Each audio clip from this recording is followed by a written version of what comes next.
കേരളത്തിൽ UDF സർക്കാർ അധികാരത്തിൽ വരികയാണെങ്കിൽ അല്ലെങ്കിൽ LDF സർക്കാരിന് ഏതെങ്കിലും തരത്തിലുള്ള തിരിച്ചടി കിട്ടുകയാണെങ്കിൽ ആരായിരിക്കും, അങ്ങനെ ഒരു ചർച്ച ചിലപ്പോൾ എവിടെയും കേട്ടിട്ടുണ്ടാവില്ല. ആരായിരിക്കും പ്രതിപക്ഷ നേതാവ് എന്നതിനെ കുറിച്ചിട്ട് വലിയ ചർച്ചകൾ കളമശ്ശേരിയിൽ നടക്കുന്നുണ്ട് എന്നുള്ളത് നമ്മളിൽ അറിയേണ്ടത്. ധർമ്മടത്ത് പിണറായി ജയിക്കുമോ എന്നുള്ളൊരു ചോദ്യം തന്നെ അനാവശ്യമാണ്. പിണറായി വിജയൻ അവിടുന്ന് കഴിഞ്ഞ പ്രാവശ്യം കിട്ടിയതിനേക്കാൾ ഭൂരിപക്ഷത്തിൽ ജയിച്ചു കയറും. ഭരണം കിട്ടാതെ ഒരു സാഹചര്യം ഉണ്ടായിക്കഴിഞ്ഞാൽ തീർച്ചയായും പ്രതിപക്ഷ നേതാവായിട്ട് ഒരിക്കലും പിണറായി വിജയൻ ഉണ്ടാവില്ല എന്നുള്ളതാണ് നമ്മളിതിൽ കാണേണ്ടത്. രാജീവ് ഇത്തവണ വിജയിച്ച് കയറേണ്ടത് രാജീവിനെ സംബന്ധിച്ചിടത്തോളം വളരെ നിർണായകമാണ് എന്നുള്ളതാണ് ഇതിൽ അറിയേണ്ടത്. പക്ഷേ ചിലപ്പോൾ രാഷ്ട്രീയപരമായാണ് ഈ തെരഞ്ഞെടുപ്പ് നടക്കുന്നുണ്ടെങ്കിൽ തീർച്ചയായും രാജീവിന് പരാജയം ഏറ്റുവാങ്ങേണ്ടി വരും. രാജേട്ടാ നമസ്കാരം.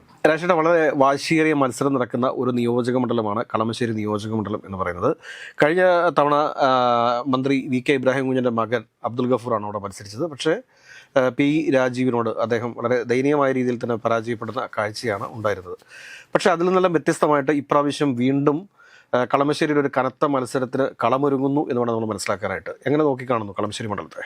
കളമശ്ശേരി മണ്ഡലം യഥാർത്ഥത്തിൽ കേരളത്തിൽ വളരെ വ്യത്യസ്തമായ ഒരു മണ്ഡലമാണ്. കാരണം കളമശ്ശേരി മണ്ഡലത്തിൽ തുടർച്ചയായി UDF ജയിച്ചു വന്ന മണ്ഡലമായിരുന്നു. പക്ഷെ കഴിഞ്ഞ തവണ നമുക്കറിയാം പാലാരിവട്ടം പാലവുമായി ബന്ധപ്പെട്ട് വലിയ അഴിമതി ആരോപണങ്ങൾ ഉയരുകയും അതിൻ്റെ പേരിൽ അന്നത്തെ പൊതുമരാമത്ത് മന്ത്രിയായിരുന്ന ഇബ്രാഹിം കുഞ്ഞിനെതിരെ കേസെടുക്കുകയും ചെയ്തൊരു രാഷ്ട്രീയ പശ്ചാത്തലം ഉണ്ടായിരുന്നു.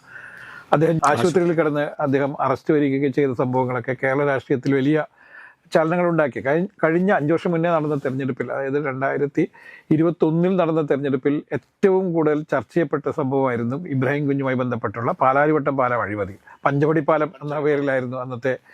ഈ ഒരു ഓളത്തിലാണ് UDFൻ്റെ കോട്ടയെന്നറിയപ്പെട്ട അല്ലെങ്കിൽ മുസ്ലിം ലീഗിന് കുറച്ചും കൂടി സ്വാധീനമുള്ള ഈ കളമശ്ശേരിയിൽ അന്ന് CPMൻ്റെ സമന്വയ നേതാവ്, ജില്ലയിലെ സമന്വയ നേതാവ് കൂടിയായിരുന്ന P രാജീവ് മത്സരിക്കുകയും അദ്ദേഹം അവിടുന്ന് വിജയിച്ചു വരികയും ചെയ്തത്. അദ്ദേഹം അവിടെ വിജയിച്ചു വന്നു എന്നുള്ളതുകൊണ്ടാണ് അദ്ദേഹം മന്ത്രിയാവുന്നതുമൊക്കെ. എന്താണ് യഥാർത്ഥത്തിൽ കളമശ്ശേരിയിൽ സംഭവിച്ചത് എന്ന് പരിശോധിക്കുമ്പം അന്ന് ലീഗിൽ ഒരു വലിയൊരു വിഭാഗം ഇബ്രാഹിം കുഞ്ഞിൻ്റെ മകനെതിരെ, ഗഫൂറിനെതിരെ അദ്ദേഹം മത്സരിക്കരുത്, അദ്ദേഹം സ്ഥാനാർത്ഥി ആവരുത് എന്നാവശ്യപ്പെട്ടുകൊണ്ട് പാണക്കാട് വരെ പോയ സംഭവമുണ്ട്. പക്ഷെ പാണക്കാട് പോയി അവർ അവിടെ പോയി ചിക്കൻ ബിരിയാണി കഴിച്ച് തിരിച്ചു വന്നല്ലാതെ ഈ കാര്യത്തിൽ യാതൊരു തീരുമാനം ഉണ്ടായില്ല. അതിൻ്റെ ഒരു പ്രധാനപ്പെട്ട കാരണം എന്ന് പറയുന്നത് ഇബ്രാഹിം കുഞ്ഞ് എന്ന നേതാവ് യഥാർത്ഥത്തിൽ PK കുഞ്ഞാലിക്കുട്ടിയുടെ ഒരു ഏറ്റവും അടുപ്പക്കാരനാണ്. ഒരുപക്ഷെ ബിനാമി എന്ന് പോലും പറയാവുന്ന രീതിയിലൊരു നേതാവായിരുന്നു അക്കാലത്ത്. ഒരു പ്രത്യേക സാഹചര്യത്തിൽ കുഞ്ഞാലിക്കുട്ടിക്ക് മന്ത്രിസ്ഥാനം ഒഴിയേണ്ടി വന്നപ്പോൾ നിരവധി നേതാക്കന്മാർ ലീഗിലുണ്ടായിട്ട് പോലും അന്ന് മന്ത്രിസ്ഥാനം ഇദ്ദേഹത്തിനെ ഏൽപ്പിച്ചുകൊണ്ടായിരുന്നു, ഏറ്റവും വിശ്വസ്തൻ എന്നുള്ള രീതിയിൽ ഇബ്രാഹിം കുഞ്ഞിനെ ഏൽപ്പിച്ചുകൊണ്ടായിരുന്നു കുഞ്ഞാലിക്കുട്ടി രാജിവെക്കുന്നത്. അത്രയേറെ സ്വാധീനമുണ്ടായിരുന്ന ഇബ്രാഹിം കുഞ്ഞ് നമുക്കറിയാം നന്നായി പെർഫോം ചെയ്ത ഒരു പൊതുമരാമത്ത് വകുപ്പ് മന്ത്രി തന്നെയായിരുന്നു. പിന്നീട് ഉമ്മൻചാണ്ടി സർക്കാരിൽ ഉമ്മൻചാണ്ടി ഇബ്രാഹിം കുഞ്ഞും അതുപോലെ തന്നെ കുഞ്ഞാലിക്കുട്ടിയും മന്ത്രിയാവുന്നൊരു കാഴ്ചയാണ് നമ്മൾ കണ്ടത്. ആ തവണ നിരവധി പാലങ്ങളും റോഡുകളൊക്കെ നിർമ്മിച്ചെങ്കിൽ പോലും പാലാരിവട്ടം പാലത്തിൽ വലിയ ആരോപണങ്ങൾ നേരിട്ടു. അതോടുകൂടി അദ്ദേഹം ആരോഗ്യം തന്നെ മോശാവസ്ഥയാവുകയും അദ്ദേഹം പൊതുപ്രവർത്തന രംഗത്ത് പിന്നീട് സജീവമായതിൽ അദ്ദേഹം കുറച്ചു കാലം മുന്നേ ഈ ലോകത്തോട് വിട പറയുകയൊക്കെ ചെയ്തു. പക്ഷേ ഈ പാലാരിവട്ടം പാലവുമായി ബന്ധപ്പെട്ട അഴിമതി കേസുകൾ പിന്നീട് മുന്നോട്ട് പോയില്ലെങ്കിൽ പോലും അതിൻ്റെ ഗുണഭോക്താക്കളായി മാറിയത് P രാജീവാണ് എന്ന് നമ്മൾ കാണണം. പിന്നീട് P രാജീവ് ഈ കളമശ്ശേരിയിൽ നിരവധിയായ വികസന പ്രവർത്തനങ്ങളൊക്കെ പ്രഖ്യാപിച്ചെങ്കിൽ പോലും ഈ ഒരു വികസന പ്രവർത്തനം യാഥാർത്ഥ്യമായില്ല എന്നുള്ളൊരു ചരിത്ര വസ്തുത കൂടി നമ്മൾ പറയേണ്ടതുണ്ട്. അതിലേറ്റവും പ്രധാനപ്പെട്ടത് അദ്ദേഹം നടത്തുന്ന വലിയ ശ്രമങ്ങളുണ്ട്. ഹൈക്കോടതി ഇവിടുന്ന് മാറ്റി ഹൈക്കോടതി കോംപ്ലക്സ് എന്നുള്ള രീതിയിൽ ഈ HMTൻ്റെ ഭൂമിയിലേക്ക് മാറ്റാൻ വേണ്ടിയിട്ടുള്ള വലിയ ശ്രമങ്ങൾ നടക്കുന്നു. അങ്ങനെ പലവിധ പദ്ധതികൾ അദ്ദേഹം പ്രഖ്യാപിച്ചിട്ടുണ്ടെങ്കിൽ പോലും ഒന്നും യാഥാർത്ഥ്യമായിട്ടില്ല. അതുകൊണ്ട് തന്നെ അദ്ദേഹം ഇത്തവണ വിജയിക്കാനുള്ള ഏറ്റവും പ്രധാനപ്പെട്ട അല്ലെങ്കിൽ അദ്ദേഹത്തിൻ്റെ വികസന പ്രവർത്തനങ്ങളായി കാണിക്കുന്നത് ഈ നിരവധിയായ പ്രഖ്യാപനങ്ങളാണ്. അതുകൊണ്ട് എതിരാളിയായി വീണ്ടും അബ്ദുൽ ഗഫൂർ തന്നെ വരുന്ന സമയത്ത് എന്താവും അവിടുത്തെ ജനവിധി എന്നത് വളരെ ആകാംക്ഷയോടെ തന്നെയാണ് ആളുകൾ, അല്ലെങ്കിൽ കേരളം മൊത്തം ഒറ്റയാണ്. അതിനൊരു കാരണമുണ്ട്. അതാണ് പൊളിറ്റിക്കലി ഉള്ള കാരണം. കേരളത്തിൽ UDF സർക്കാർ അധികാരത്തിൽ വരികയാണെങ്കിൽ അല്ലെങ്കിൽ LDF സർക്കാരിന് ഏതെങ്കിലും തരത്തിലുള്ള തിരിച്ചടി കിട്ടുകയാണെങ്കിൽ ആരായിരിക്കും, അങ്ങനെ ഒരു ചർച്ച ചിലപ്പോൾ എവിടെയും കേട്ടിട്ടുണ്ടാവില്ല. ആരായിരിക്കും പ്രതിപക്ഷ നേതാവ് എന്നതിനെ കുറിച്ചിട്ട് വലിയ ചർച്ചകൾ കളമശ്ശേരിയിൽ നടക്കുന്നുണ്ട് എന്നുള്ളത് നമ്മളിൽ അറിയേണ്ടത്. CPMനകത്തും ചില ഭാഗങ്ങളിൽ അങ്ങനെ ഒരു ചർച്ച നടക്കുന്നുണ്ട്. ഇപ്പം കൃത്യമായി നമുക്ക് തെളിവൊന്നും ഹാജരാക്കാൻ പറ്റുമില്ലെങ്കിൽ പോലും ചില ആളുകൾ പല സ്ഥലത്തും തെളിഞ്ഞും ഒളിഞ്ഞുമൊക്കെ നമ്മളെടുത്ത് ഇങ്ങനെ ഒരു ചർച്ച കൂടി നമ്മളെടുത്ത് ശ്രദ്ധയിൽപ്പെടുത്തുകയുണ്ടായി. അതിനൊരു പ്രധാനപ്പെട്ട കാരണം ഇപ്പം സ്വാഭാവികമായിട്ടും ധർമ്മടത്ത് പിണറായി ജയിക്കുമോ എന്നുള്ളൊരു ചോദ്യം തന്നെ അനാവശ്യമാണ്. പിണറായി വിജയൻ അവിടുന്ന് കഴിഞ്ഞ പ്രാവശ്യം കിട്ടിയതിനേക്കാൾ ഭൂരിപക്ഷത്തിൽ ജയിച്ചു കയറും. പക്ഷേ ഭരണം കിട്ടാതെ ഒരു സാഹചര്യം ഉണ്ടായിക്കഴിഞ്ഞാൽ തീർച്ചയായും പ്രതിപക്ഷ നേതാവായിട്ട് ഒരിക്കലും പിണറായി വിജയൻ ഉണ്ടാവില്ല എന്നുള്ളതാണ് നമ്മൾ ഇതിൽ കാണേണ്ടത്. രാഷ്ട്രീയപരമായി പല കാരണങ്ങളാലും അദ്ദേഹം ഒരിക്കലും പ്രതിപക്ഷ നേതാവായിരിക്കാൻ സാധ്യതയില്ല. പിന്നെ ആര് എന്നുള്ള ചോദ്യത്തിന് അവിടെയാണ് ഈ ഒരു നമ്മൾ നേരത്തെ പറഞ്ഞൊരു സംഭവം വരുന്നത്. രാജീവ് പ്രതിപക്ഷ നേതാവ് ആയി വരാനുള്ള സാധ്യതയുണ്ട്.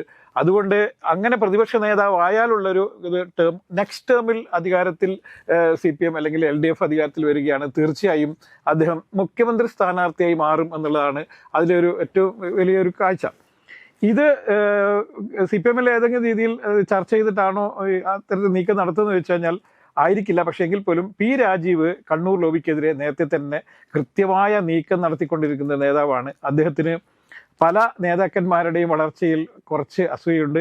പ്രത്യേകിച്ചും സ്വരാജിൻ്റെ തോൽവിയുമായി ബന്ധപ്പെട്ട് കഴിഞ്ഞ പ്രാവശ്യം തൃപ്പൂണിത്തുറയിൽ സ്വരാജിൻ്റെ തോൽവിയുമായി ബന്ധപ്പെട്ട് തന്നെ രാജീവിനെതിരെ ചില കോണുകളിൽ നിന്നൊക്കെ ആരോപണമുണ്ടായിരുന്നു. കാരണം അന്ന് സ്വരാജ് ജയിക്കുമായിരുന്നെങ്കിൽ സ്വരാജ് തീർച്ചയായും രണ്ടാം പിണറായി സർക്കാരിൽ വളരെ ശക്തനായ ഒരു മന്ത്രിയായേനെ. അദ്ദേഹം തോൽക്കുകയും രാജീവ് ജയിക്കുകയും ചെയ്തതാണ് രാജീവിന്റെ രാഷ്ട്രീയ ജീവിതത്തിൽ വലിയ നേട്ടമുണ്ടായി നമ്മളിൽ കാണേണ്ടതുണ്ട്. ഞാൻ ഇപ്പോൾ ഈ അബ്ദുൽ ഗഫൂറിന് അനുകൂല ഘടകമായിട്ട് മാറാൻ സാധ്യതയുള്ള ചില കാര്യങ്ങളുണ്ട്. ഒന്ന്, അദ്ദേഹത്തിന്റെ പിതാവിനോടുള്ള ഒരു സിമ്പതി. അതുകൂടാണ്ട് അദ്ദേഹം ഏകദേശം 45ഓളം പാലങ്ങൾ പണിതു എന്ന് പറയുന്നു. അതിൽ ഒരു പാലം മാത്രമാണ് ഈ പഞ്ചവടി പാലമായിട്ട് മാറിയത്. അതും പണിത കോൺട്രാക്ടറുടെ ഒരു മിസ്റ്റേക്ക് ആയിട്ടൊന്നും മാത്രമല്ല നമ്മളിൽ കാണുന്ന പാലം തകർന്നു വേണ്ടൊന്നുമില്ല. പാലത്തിന് ചില ബലക്ഷയങ്ങളുണ്ട് എന്നും അത് 25 വർഷത്തേക്കൊന്നും സംഭവിക്കില്ലെന്നും മാത്രമല്ല ചില ടെക്നോളജികൾ ഉപയോഗിച്ചുകൊണ്ട് നമുക്കത് ബലപ്പെടുത്താമെന്നൊക്കെ ഈ ശ്രീധരൻ പറഞ്ഞ ഒറ്റ വാക്കിലാണ് കോടതിയൊക്കെ അദ്ദേഹത്തിനെതിരെ കേസെടുക്കാൻ വേണ്ടി നിർദ്ദേശിച്ചതൊക്കെ. അല്ലാതെ ശാസ്ത്രീയമായ ഒരു പഠനങ്ങൾ നടന്നല്ലോ. മദ്രാസ് IITയിലെ വിദ്യാർത്ഥികളും അവിടുത്തെ ചില വിദഗ്ധരും വന്ന് ചില പരിശോധനകൾ നടത്തി. പിന്നെ ഈ ശ്രീധരൻ്റെ ഒറ്റ വാക്കിലാണ് അത് ചില ഭാഗങ്ങൾ പൊളിച്ചു മാറ്റി റീകൺസ്ട്രക്ട് ചെയ്യുന്നത്. പൂർണ്ണമായും പൊളിച്ചു മാറ്റുകയോ അല്ലെങ്കിൽ പൊളിഞ്ഞു വീഴുകയൊന്നും ചെയ്തല്ല. അപ്പോൾ അദ്ദേഹം അതിൽ അഴിമതി നടത്തിയിട്ടുണ്ടോ ഇല്ലയോ എന്നതിനെക്കുറിച്ച് നമുക്ക് വ്യക്തമല്ല. പക്ഷെ എങ്കിൽ പോലും ഈ പഞ്ചവടി പാലം പോലെ തകർന്നു വീഴുകയൊന്നും ചെയ്തൊരു പാലമല്ല എന്നുള്ളതാണ്. അങ്ങനെ ആയിരുന്നെങ്കിൽ പിന്നീട് എന്തുകൊണ്ടാണ് ആ അഴിമതി കേസ് മുന്നോട്ട് പോകാതിരുന്നുള്ള വലിയൊരു ചോദ്യമുണ്ട്. തീർച്ചയായും മന്ത്രി കുറ്റക്കാരനാണെങ്കിൽ അദ്ദേഹത്തിനെതിരെ ശിക്ഷിക്കണമായിരുന്നു. അദ്ദേഹവുമായി ബന്ധപ്പെട്ട് നിരവധി ഉദ്യോഗസ്ഥന്മാരൊക്കെ അന്ന് കേസിലാക്കപ്പെടുകയും. ഇത് കൂടാതെ തന്നെ വേറൊരു പ്രധാനപ്പെട്ട പ്രശ്നമുണ്ട്. കാരണം എന്താ വെച്ചാൽ കഴിഞ്ഞ പ്രാവശ്യം എന്ന് പറഞ്ഞു കഴിഞ്ഞാൽ ഈ കളമശ്ശേരിയിലെ മുസ്ലിം ലീഗിനകത്ത് വലിയ പ്രശ്നങ്ങളുണ്ടായിരുന്നു. കാരണം എനിക്കൊന്നും 4-5 ഗ്രൂപ്പുകളായിട്ട് പരസ്പരം തമ്മിലടിക്കുന്ന ഒരു കാഴ്ച ഉണ്ടായിരുന്നു. ചില ആളുകളൊക്കെ മുസ്ലിം ലീഗിൽ നിന്ന് പുറത്തേക്ക് പോകുന്ന ഒരു കാഴ്ച കണ്ടു. പക്ഷേ ഇപ്രാവശ്യം മുസ്ലിം ലീഗിനകത്ത് ഒരു ഐക്യം രൂപപ്പെട്ടതായിട്ട് നമുക്ക് തോന്നുന്നുണ്ട്. അത് പ്രകടമായിട്ട് തന്നെ ഈ പല പ്രചരണ സമയങ്ങളിലൊക്കെ നമുക്ക് തോന്നുന്ന ഒരു കാഴ്ചയാണ് ഉണ്ടായിരുന്നു. അങ്ങനെ അതൊന്നും സംഭവം നടന്നത് കഴിഞ്ഞ പ്രാവശ്യം മങ്കടയിൽ നിന്ന് സീറ്റ് നിഷേധിക്കപ്പെട്ടതോടുകൂടി അഹമ്മദ് കബീറിന്റെ വീട് എന്ന് പറയുന്നത് കളമശ്ശേരിയിലാണ്. അപ്പോൾ അഹമ്മദ് കബീറിന് അവിടെ ഈ സീറ്റ് കൊടുക്കണമെന്ന് ആവശ്യപ്പെട്ടുകൊണ്ട് ലീഗിലുള്ള ഒരു വിഭാഗം അതിശക്തമായ ആവശ്യങ്ങൾ ഉന്നയിച്ചു. അവർ നേരെ നിവേദക സംഘമായിട്ട് അവർ നേരെ പാണക്കാട് പോവുകയും പാണക്കാട് ശിവത്വങ്ങളെ കണ്ട് ഈ ഇദ്ദേഹത്തിൻ്റെ സ്ഥാനാർത്ഥിത്വം ഒരിക്കലും അനുവദനീയമല്ലെന്നും അതുകൊണ്ട് ഈ ഇബ്രാഹിം കുഞ്ഞിൻ്റെ മകൻ മത്സരിക്കുന്നത് ഒരു കാരണവശാലും ഞങ്ങൾക്ക് അംഗീകരിക്കാൻ പറ്റില്ലെന്നും പകരം അഹമ്മദ് കബീറിന് ഈ സീറ്റ് കൊടുക്കണമെന്ന് ആവശ്യപ്പെട്ടു. പക്ഷേ നിർഭാഗ്യവശാൽ ഒരിക്കലും പാണക്കാട് നിന്ന് അത്തരത്തിലുള്ളൊരു തീരുമാനം ഉണ്ടായില്ല എന്ന് മാത്രമല്ല അവരെല്ലാം അവിടുന്ന് ബിരിയാണി കഴിച്ച് തിരിച്ചു പോയിരുന്ന കാഴ്ച മാത്രമാണ് ഉണ്ടായത്. ഇതേ തുടർന്ന് പക്ഷേ ഇവർ ഇവിടെ വന്ന് വലിയ പ്രതിഷേധ പ്രകടനമൊക്കെ ഉണ്ടായി. സിവിക്ക് ഓർമ്മയുണ്ടാവും. കളമശ്ശേരിയിൽ വലിയ പ്രതിഷേധ പ്രകടനം ഉണ്ടായി. ലീഗ് നേതൃത്വത്തിൻ്റെ ജില്ലാ നേതൃത്വത്തിൻ്റെ പകുതിയോളം പേർ ഈ കളമശ്ശേരിയിൽ വിമത നീക്കങ്ങൾ ആരംഭിച്ചു എന്നുള്ളതാണ്. ഇവരുമായി പിന്നീട് രാജീവ് കൃത്യമായിട്ട് ചില കൊടുക്കൽ വാങ്ങലുകൾ ഉണ്ടായി എന്നുള്ളതാണ് പറയുന്നത്. അതിനെ തുടർന്ന് ലീഗിൽ നിന്ന് നിരവധി വോട്ടുകൾ രാജീവിന് അനുകൂലമായി ലഭിക്കുന്ന ഒരു സാഹചര്യം ഉണ്ടായി. ഇത് UDFൽ മൊത്തത്തിലുണ്ടായി കേട്ടോ. വെറും ലീഗിൽ മാത്രമല്ല, അന്ന് UDFലും ഈ അബ്ദുൽ ഗഫൂറിൻ്റെ സ്ഥാനാർത്ഥിത്വത്തെ ചൊല്ലി ചില തർക്കങ്ങളുണ്ടായി. കോൺഗ്രസ് നടക്കം വോട്ടുകൾ ചോർന്നതിൻ്റെ ഫലമായിട്ടാണ് അന്ന് രാജീവിന് വിജയിച്ച് കയറാൻ വേണ്ടി കഴിഞ്ഞത് എന്നുള്ളതാണ്. പക്ഷെ ഇത്തവണ ലീഗ് നേതൃത്വത്തിന് മനസ്സിലായി അത് രാഷ്ട്രീയപരമായി വലിയ തെറ്റായിരുന്നു, അത്തരം തീരുമാനം തെറ്റായിരുന്നു എന്ന് ലീഗ് നേതൃത്വം തിരിച്ചറിയും.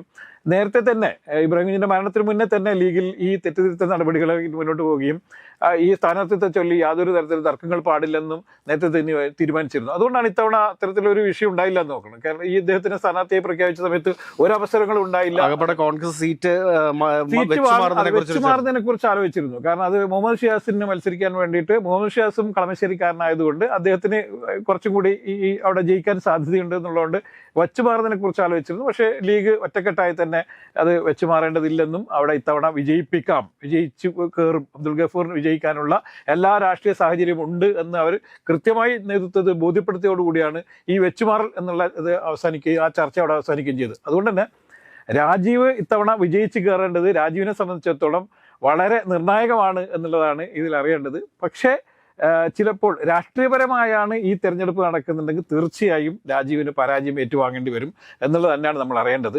അതുകൊണ്ട് CPM-ലും ശരിക്കും പറഞ്ഞാൽ രാജീവിൻ്റെ ഈ നീക്കം ഏത് പ്രതിപക്ഷ നേതൃത്വത്തേക്ക് അല്ലെങ്കിൽ നേതാവൊക്കെ ആവാൻ വേണ്ടിയിട്ടുള്ള നീക്കം, കാരണം മത്സരിച്ച് ജയിച്ചാൽ തുടർഭരണം കിട്ടിക്കഴിഞ്ഞാലും ചിലപ്പോൾ രാജീവ് ജയിച്ചാലും രാജീവ് മന്ത്രിയാവണമെന്നില്ല. തോറ്റാൽ മാത്രമാണ് അതായത് മുന്നണിക്ക് ഭരണം കിട്ടാതിരുന്നാൽ മാത്രമാണ് രാജീവ് ജയിക്കുകയും മുന്നണിക്ക് ഭരണം കിട്ടാതിരിക്കുകയും ചെയ്യണം.